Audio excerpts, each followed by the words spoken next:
NDP non duty paid liquor పక్క రాష్ట్రాల నుంచి అటు తెలంగాణ, అటు కర్ణాటక, తమిళనాడు రాష్ట్రాల నుంచి, ఒరిస్సా రాష్ట్రాల నుంచి విపరీతంగా వచ్చి ఇవంతా కూడా ప్రభుత్వానికి రావాల్సినటువంటి ఆదాయం బయటపోయింది. ప్రజలు అనారోగ్యం పాలైపోయారు.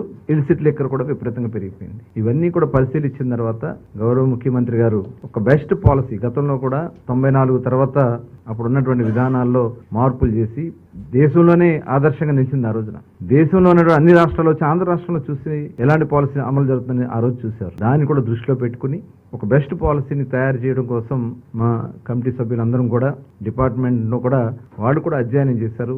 దేశం అంతా వెళ్ళి దాదాపు ఒక 6 రాష్ట్రాలు గవర్నమెంట్ షాపులు అమలు జరుగుతున్నటువంటి విధానం, ప్రైవేట్ షాప్స్ అమలు జరుగుతున్నటువంటి విధానం, అటు ప్రైవేటు గవర్నమెంట్ కలిపి నడుపుతున్నటువంటి విధానం, ఇవన్నీ కూడా స్టడీ చేసి వాళ్ళకు రిపోర్ట్ చేసి ఇవ్వడం జరిగింది. అలాగే ట్యాక్సేషన్ కూడా ఏ రకంగా ఉందనేది ట్యాక్సేషన్ విషయంలో కానీ, ఎందుకంటే గతంలో మేము ఎన్నికల మేనిఫెస్టోలో ఇచ్చినటువంటి రిజర్వేషన్ కూడా ఏదైతే గీత కార్మికులు ఉంటారో ఆడీ ట్యాపర్స్ కు సంబంధించి కళ్ళు గీత కార్మికులకి 10% షాప్స్ ఇస్తామని చెప్పి ఆ రోజున ఎన్నికల్లో హామీ ఇచ్చాం. దాని మీద కూడా ఒక రిపోర్ట్ తయారు చేసుకుని ఇవన్నీ కూడా మరి ముఖ్యమంత్రి గారికి ముందు రేపు సబ్ కమిటీ ముందు రేపు కేబినెట్ ముందు పెట్టడానికి ఇది ఈ రోజు 3వ సమావేశం కూడా కండక్ట్ చేసుకున్నాం.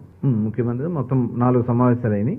రేపు కేబినెట్ ముందు మా ప్రపోజల్ దీన్ని మరి పెట్టాలని చెప్పి నిర్ణయించుకున్నాం.